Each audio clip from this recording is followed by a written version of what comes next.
Hello everyone, this is Australian Motorcycle News. My name is Peter Bom and this is the update from the Sunday action in MotageP Brno, the Czech Republic, where finally we had the race. Sunday is the sprints, Saturday is the sprint, Sunday we have the serious race, and quite a spectacular result. The race wasn't that spectacular, but very interesting in many ways. So I want to take you with me in the top 10 and then I'll give you my verdict about every rider.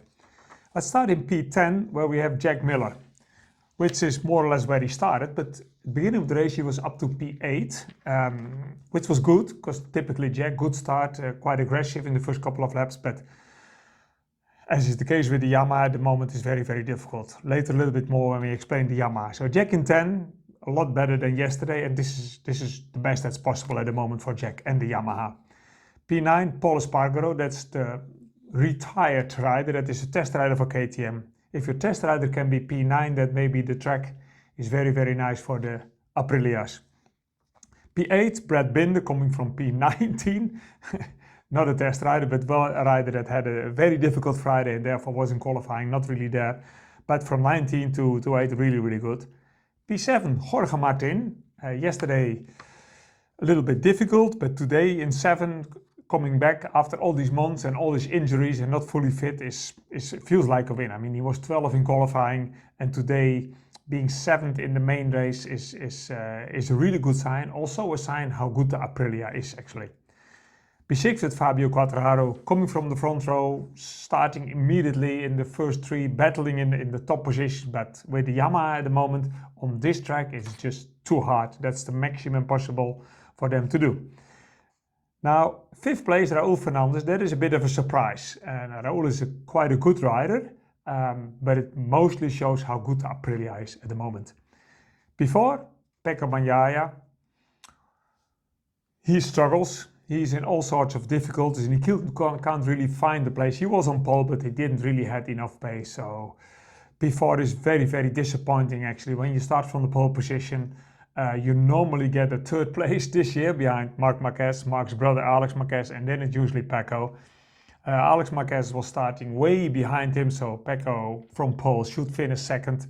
Doesn't even do that, have 2 other bikes in front of him. So with Bagnaia, still have not found the speed on the 2025 Ducati that you can expect from a double world champion. P3, Pedro Acosta, again, yesterday on the podium in the sprint, today on the podium in the main race, but the P3 in the main race with Aprilia, or with the KTM, that's quite some time ago, so KTMs are all smiles to be there, back with Pedro Acosta. 2nd place, Marco Bezzecchi, really good. 4th yesterday in the sprint, 2nd now, even leading the partly at big time of the race. So Marco is really good, Aprilia is really good, but nobody is as good as the guy in number 1, Marc Marquez and his Ducati. The Ducati is an unbelievable bike, like always, but Marc is really growing and has reached a level now that is completely untouchable for anybody. I think he's in his best year ever from his life. That brings me to the manufacturer of the race, which I would say, from my point of view, the manufacturer of the race has to be Aprilia. They have 3 bikes in the top 7. If you have 3 bikes in the top 7, then and you got only 4 bikes in total, then you're doing something really good. And Aprilia all year has a very good bike. That didn't always look how good the bike, or didn't always show how good it was, because Marco Bezzecchi wasn't supposed to be leading the development. Jorge Martin was supposed to do that, but like we know, he wasn't really there all the time.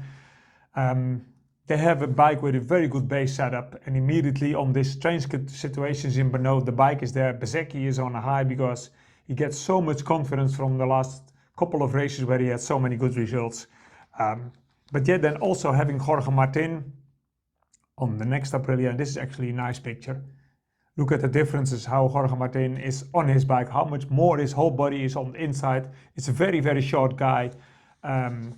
He didn't even do 100 laps before he arrived here in Brno for the MotoGP weekend. 100 laps is sometimes the same amount that a test rider does in one day.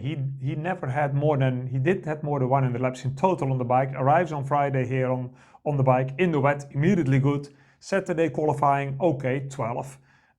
Sprint race good, and the main race now also. So Martin, there has to be no doubt, still is very, very special, even after all his injuries. He's fully fit, but no matter how hard you train, there is nothing like bike fit, like being bike fit. There is nothing can compare to all the forces on your body on a race bike. So he got tired, but he showed a lot of potential here. We saw both Aprilias doing something very, very good, which I have not seen for a long time. The starts, the clutch or whatever it was with Aprilia was actually for a couple of years the problem. They didn't get off the line very well. Well, they learned that this year. Now they are very, very good off the line. Jorge Martin was always a really good starter on the Ducati, aggressive in the first couple of laps. If you come back after all these months on a bike that you did only 100 laps up in total, and you finished already in his position where he did today, this means that we will see a lot more from Jorge Martin and the Aprilia this season. So with that, he's also my positive surprise of today, Jorge Martin, because he started from 12 and finished in 7th position. Marco Bezzecchi fighting in the front, I didn't really brought the fight completely to Marc. Marc let him lead a little bit and then put him on a distance, but at least he is the best of the rest, which for me is quite a good thing. So again, Bezzecchi grows a lot as a rider in confidence and in experience, and Aprilia is just a very, very good bike. At least here in Brno it is again. Another surprise from today has nothing to do with an Aprilia or a Suzuki or a Yamaha, but the track limits. If you listen to my little summary from yesterday, you remember that I said 15 of the 19 riders had track limits warning in the sprint race. So I expected catastrophes today in the main race. Nobody had a track limits warning. How can that be?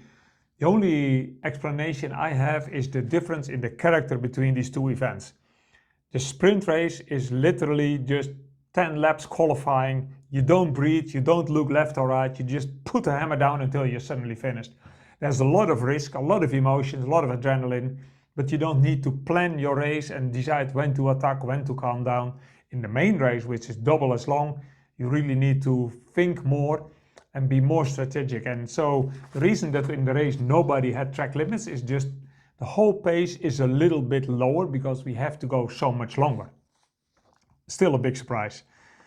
Then we go to the problem rider of today, and actually the problem rider of the whole weekend, which we find in here, Alex Marquez, brother of the famous Marc Marquez, not qualifying very well, making a mess at the start yesterday and then couldn't find his way more to the front of the group, finishing really, really in the back. And today in the main race had an okay start, but very early in the race he had a silly action. He was trying to pass poor Joan Mir, but there was really no place. He went to dive underneath him at the moment that he could have known that Mir was coming back to his place. It was his line. So they both crashed. He took him out.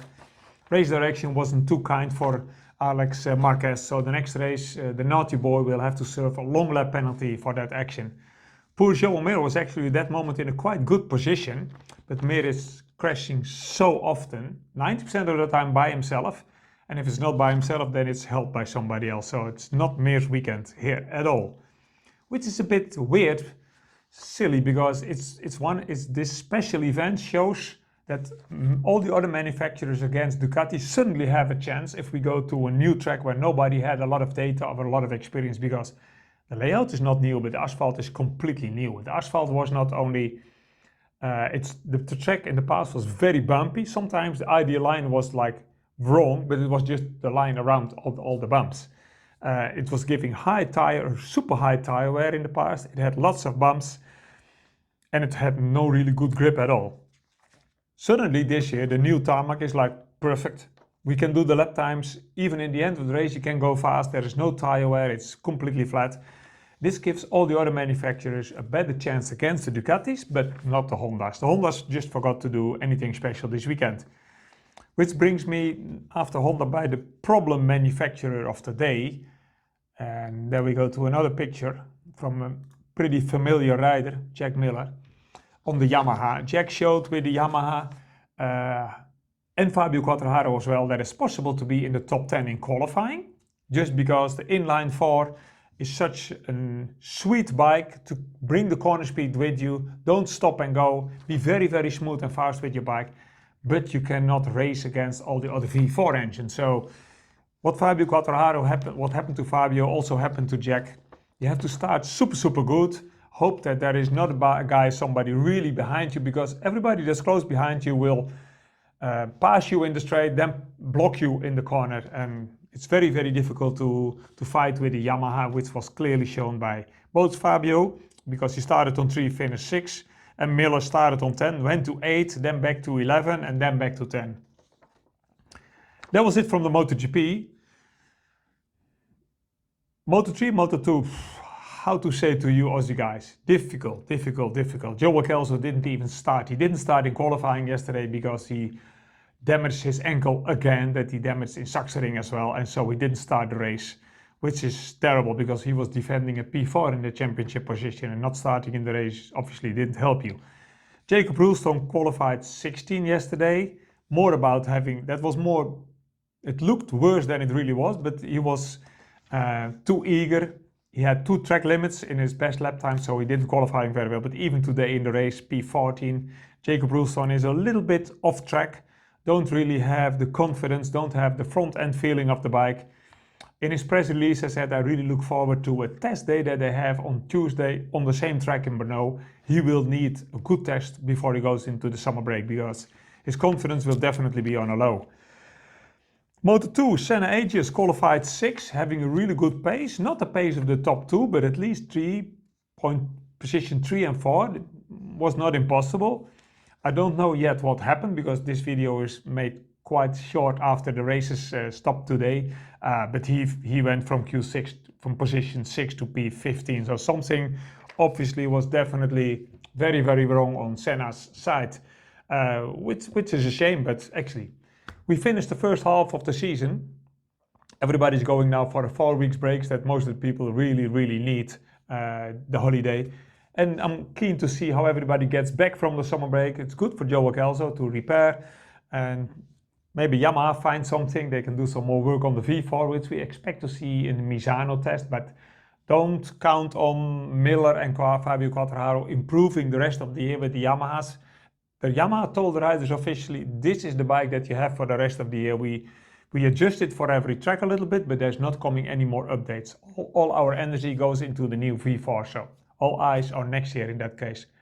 That was it from today's race in Brno. Hope you enjoyed it. Thanks for watching. See you next time.